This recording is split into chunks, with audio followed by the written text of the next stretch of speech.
Assalamualaikum warahmatullahi wabarakatuh. Saya Nur Amalia dengan NIM A251230007 dari kelas C Program Studi Pendidikan Kimia, Fakultas Keguruan dan Ilmu Pendidikan Universitas Tadulako. Nah, pada kesempatan ini saya akan mempresentasikan materi ujian akhir semester mata kuliah kinetika kimia dengan topik menentukan order reaksi dengan metode grafik. Nah, topik ini sangat penting untuk memahami seberapa cepat reaksi berlangsung dan bagaimana pengaruh konsentrasi terhadap laju reaksi. Dalam ilmu kimia, memahami seberapa cepat suatu reaksi berlangsung itu sangat penting, terutama jika reaksi tersebut digunakan dalam skala industri atau berkaitan dengan proses biologis yang kompleks. Nah, salah satu cara untuk mempelajari kecepatan reaksi adalah dengan melihat hubungan antara konsentrasi zat dan juga laju reaksinya. Nah, hubungan ini dikenal sebagai orde reaksi, yaitu angka yang menunjukkan seberapa besar pengaruh suatu reaksi terhadap kecepatan reaksinya. Ada 3 poin utama yang akan saya bahas pada kesempatan kali ini. Yang pertama yaitu mengenai pengertian orde reaksi. Yang kedua, cara menentukan orde reaksi menggunakan metode grafik. Dan yang ketiga yaitu contoh soal latihan beserta pembahasannya. Baik, kita masuk pada pembahasan yang pertama yaitu mengenai pengertian orde reaksi. Nah, jadi orde reaksi ini merupakan bilangan pangkat pada konsentrasi per reaksi dalam persamaan laju reaksi. Nah, dengan kata lain, orde reaksi ini memberitahu kita kalau misalnya kita menaikkan atau menurunkan konsentrasi suatu zat, apakah laju reaksinya ikut berubah dan seberapa besar perubahan itu. Misalnya, ada suatu reaksi R menghasilkan P, atau suatu reaktan menghasilkan suatu produk, dan laju reaksinya ditulis dalam bentuk laju sama dengan K konsentrasi R pangkat N, di mana konsentrasi R ini merupakan konsentrasi per reaksi R dalam molar. Nah, sedangkan N ini merupakan orde reaksi terhadap R, sedangkan K adalah konstanta laju reaksi. Nah, nilai N inilah yang disebut sebagai orde reaksi. Nilainya itu bisa berupa 0, 1, 2, bahkan pecahan atau negatif pada kasus tertentu.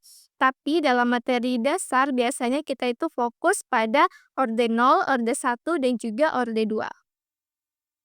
Nah, di sini ada tabel yang menunjukkan rumus masing-masing orde dan bagaimana rumus-rumus tersebut jika diubah ke dalam bentuk umum persamaan garis lurus, yaitu Y sama dengan MX tambah B, di mana M di sini merupakan gradien atau kemiringan garis, sedangkan C merupakan titik potong sumbu Y. Nah, dari sini kita bisa melihat yang mana X dan juga mana sumbu Y pada masing-masing orde. Misalnya pada orde 1 yang menjadi sumbu Y-nya itu adalah konsentrasi A terhadap waktu, sedangkan sumbu X-nya itu merupakan T atau waktunya. Nah, hubungan inilah yang akan menjadi acuan kita untuk membuat grafik masing-masing orde tersebut. Baik, kita masuk ke pembahasan yang kedua, yaitu menentukan orde reaksi dengan metode grafik. Nah, salah satu cara yang umum digunakan untuk menentukan orde reaksi adalah menggunakan metode grafik. Nah, metode ini cukup sederhana dan tidak memerlukan banyak perhitungan yang rumit. Hanya dengan memanfaatkan data hasil percobaan berupa konsentrasi zat terhadap waktu. Nah, dengan menggambarkan data tersebut ke dalam bentuk grafik, kita bisa menilai hubungan antara waktu dan konsentrasi. Lalu dari situ kita menentukan orde reaksinya.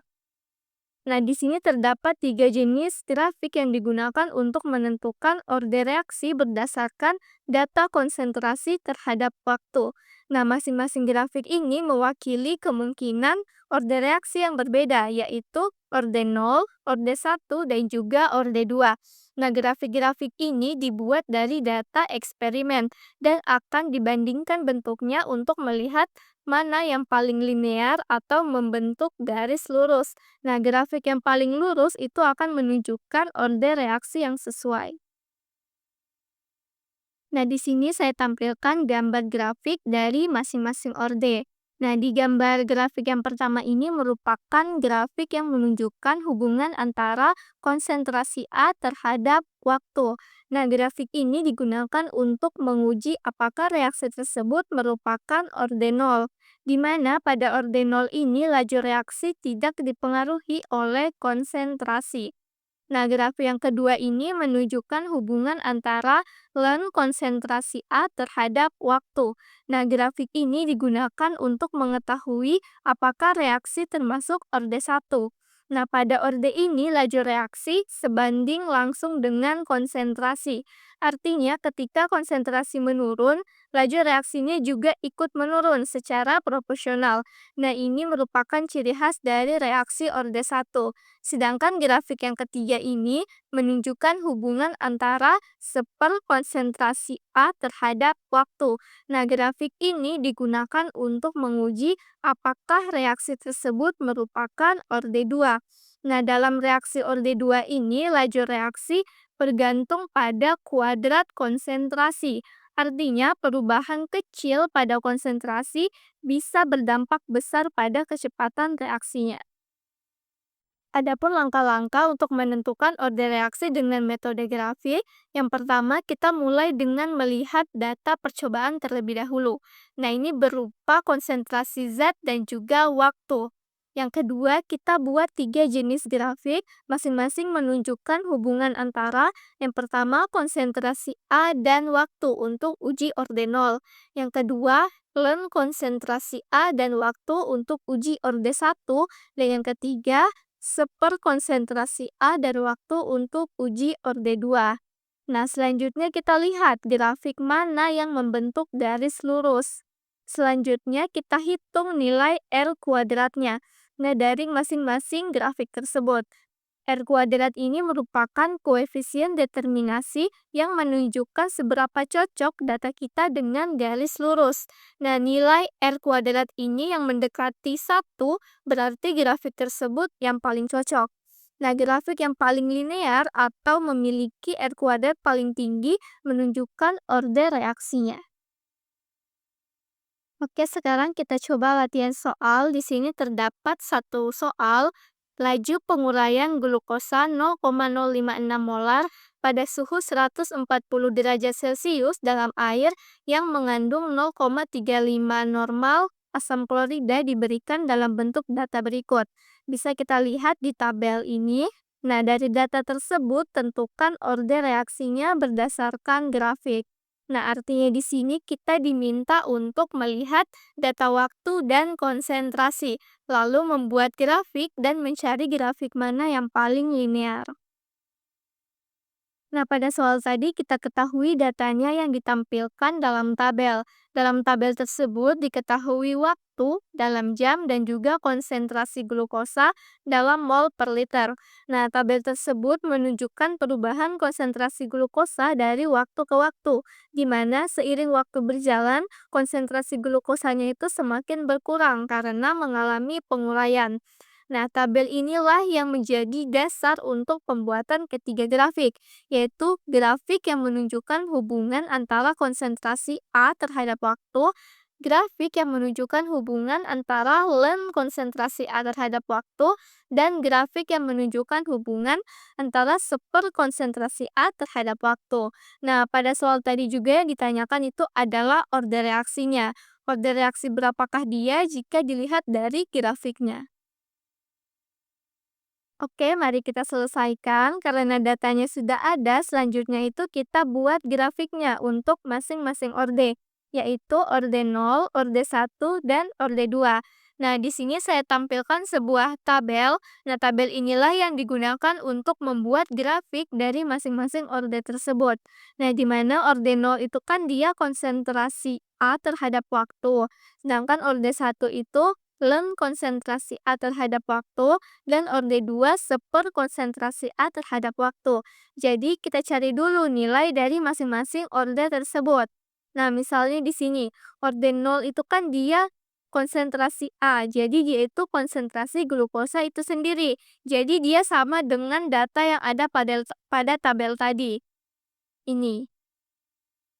Nah, sedangkan Untuk orde 1, dia itu kan len konsentrasi A. Berarti dia len dari orde 0. Jadi misalnya di sini len dari 0,0552 itu minus 2,897. Dan seterusnya. Nah, sedangkan orde 2 itu dia seper konsentrasi A. Berarti dia seper dari orde 0. Jadi misalnya di sini 1 dibagi 0,0552 itu 18,116 dan seterusnya. Nah, untuk mencari ini kita itu bisa menggunakan Excel untuk mempermudah perhitungan dan juga untuk meminimalisir terjadinya kesalahan dalam perhitungan. Nah, setelah kita dapatkan semua hasilnya, barulah kita bisa membuat tabel masing-masing grafik. Nah, ini juga kita bisa menggunakan Excel agar lebih jelas grafiknya nanti.